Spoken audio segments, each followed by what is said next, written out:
Have you ever wondered how the Israel-Palestine conflict started?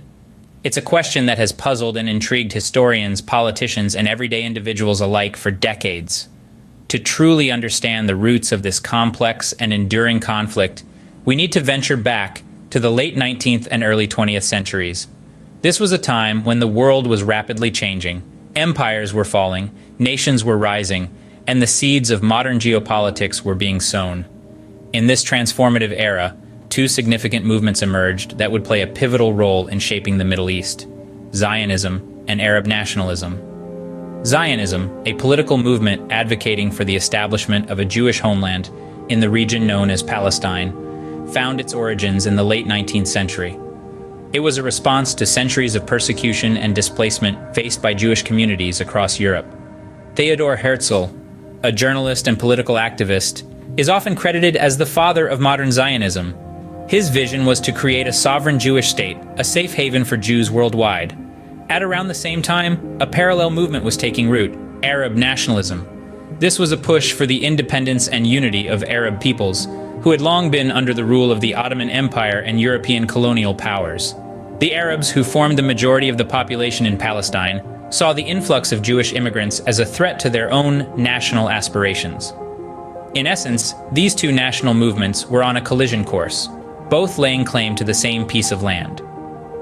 The stage was set for what would become one of the most enduring and contentious conflicts of the 20th and 21st centuries. So, the seeds of the conflict were sown in the early 20th century. The tension between Zionism and Arab nationalism, compounded by geopolitical events and decisions, would ultimately manifest into the Israel-Palestine conflict we know today. We'll delve deeper into these pivotal moments and their profound impact in the coming scenes.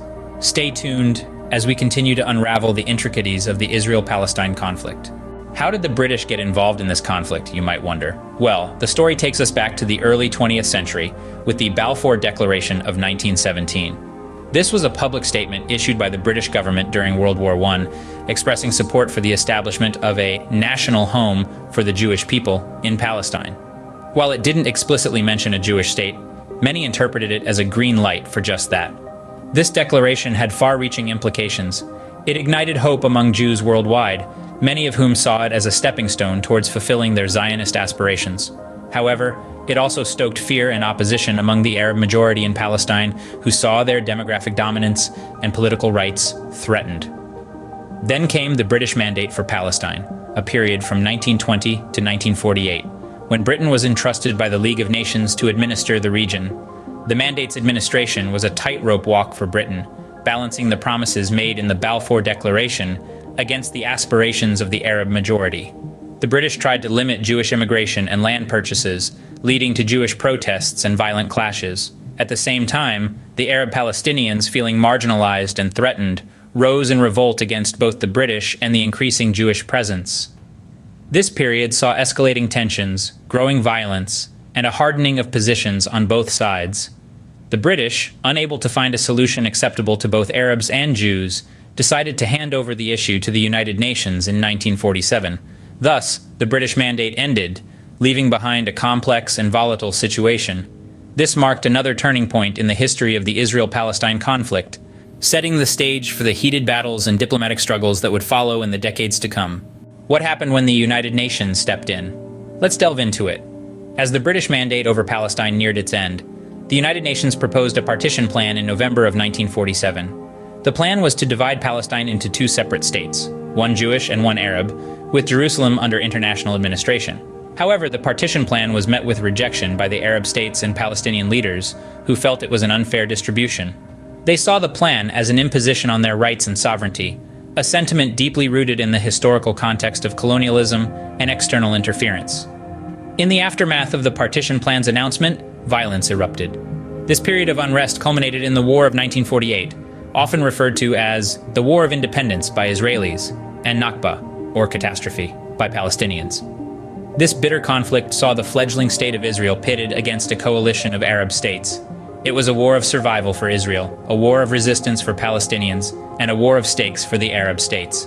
The war ended in 1949, with Israel not only surviving the conflict, but also expanding its territory beyond the UN's proposed boundaries.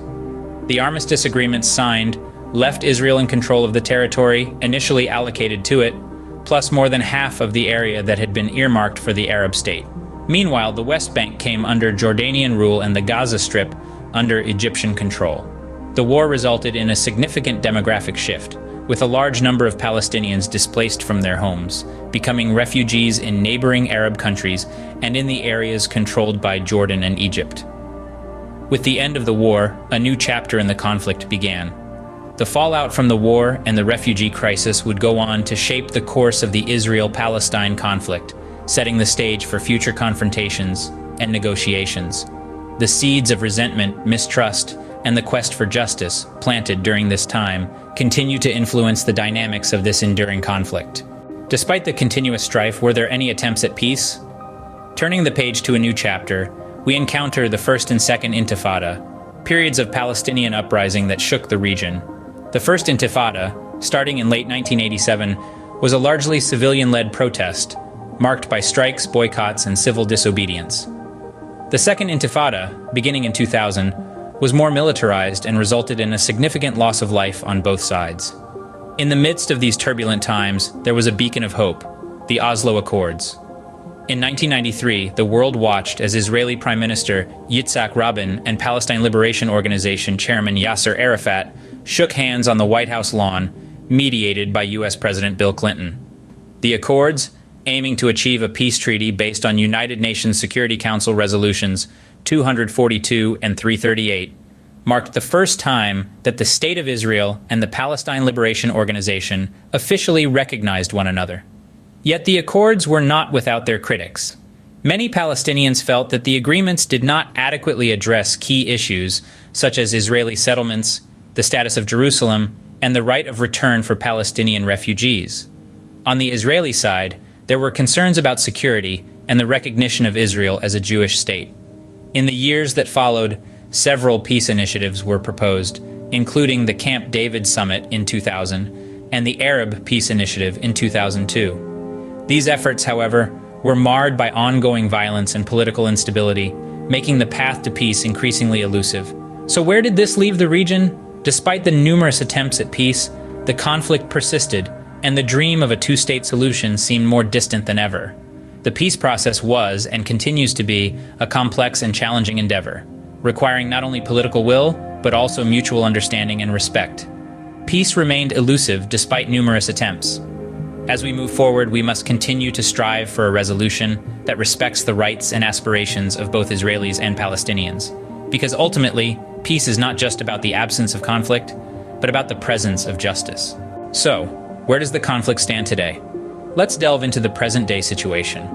The Israel-Palestine conflict persists, marked by a complex blend of political and social issues, all intertwined in a delicate and volatile balance. As we cast our eyes across the landscape, one of the contentious issues that comes into focus is the question of settlements.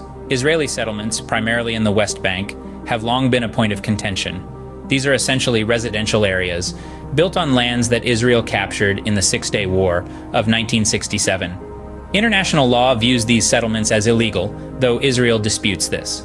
The presence of these settlements complicates the peace process and stokes tensions, as they are viewed by Palestinians as an encroachment on their potential future state. The issue of borders is another knot in this tangled situation. The Green Line, the armistice line drawn up in 1949, is often cited as a potential border for a two-state solution. However, the reality on the ground is far from this demarcation. The West Bank is a patchwork of Israeli-controlled areas and Palestinian towns and cities, making the concept of a clear, contiguous border challenging. Jerusalem, a city of profound religious and historical significance, lies at the heart of the conflict.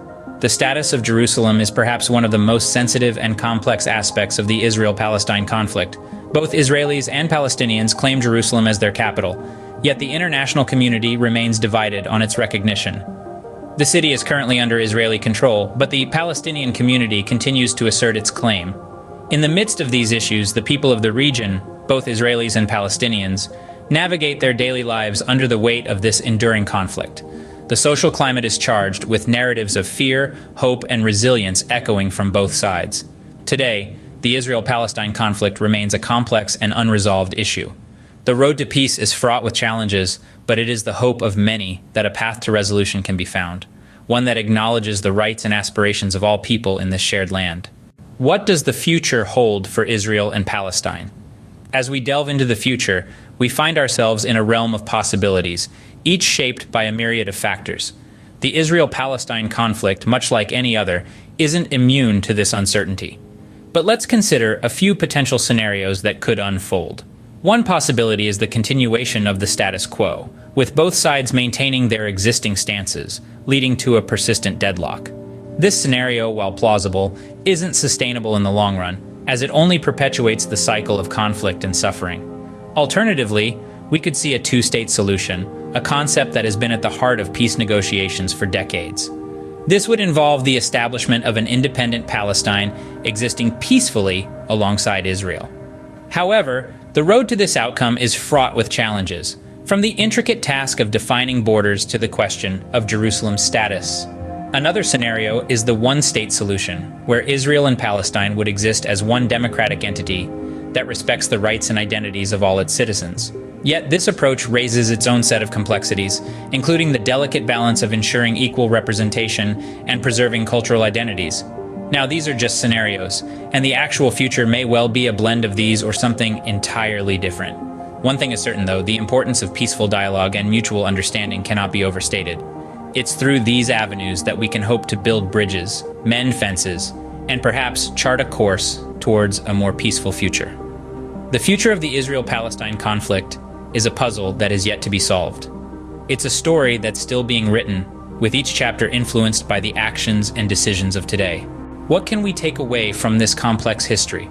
As we've journeyed through the diverse narratives and significant milestones of the Israel-Palestine conflict, we've seen how deeply intertwined the roots of this enduring struggle are. The origins, the Balfour Declaration, the partition plans, the wars, the peace efforts, the ongoing strife. Each of these elements have painted a multifaceted portrait of a history steeped in both conflict and the unceasing quest for resolution.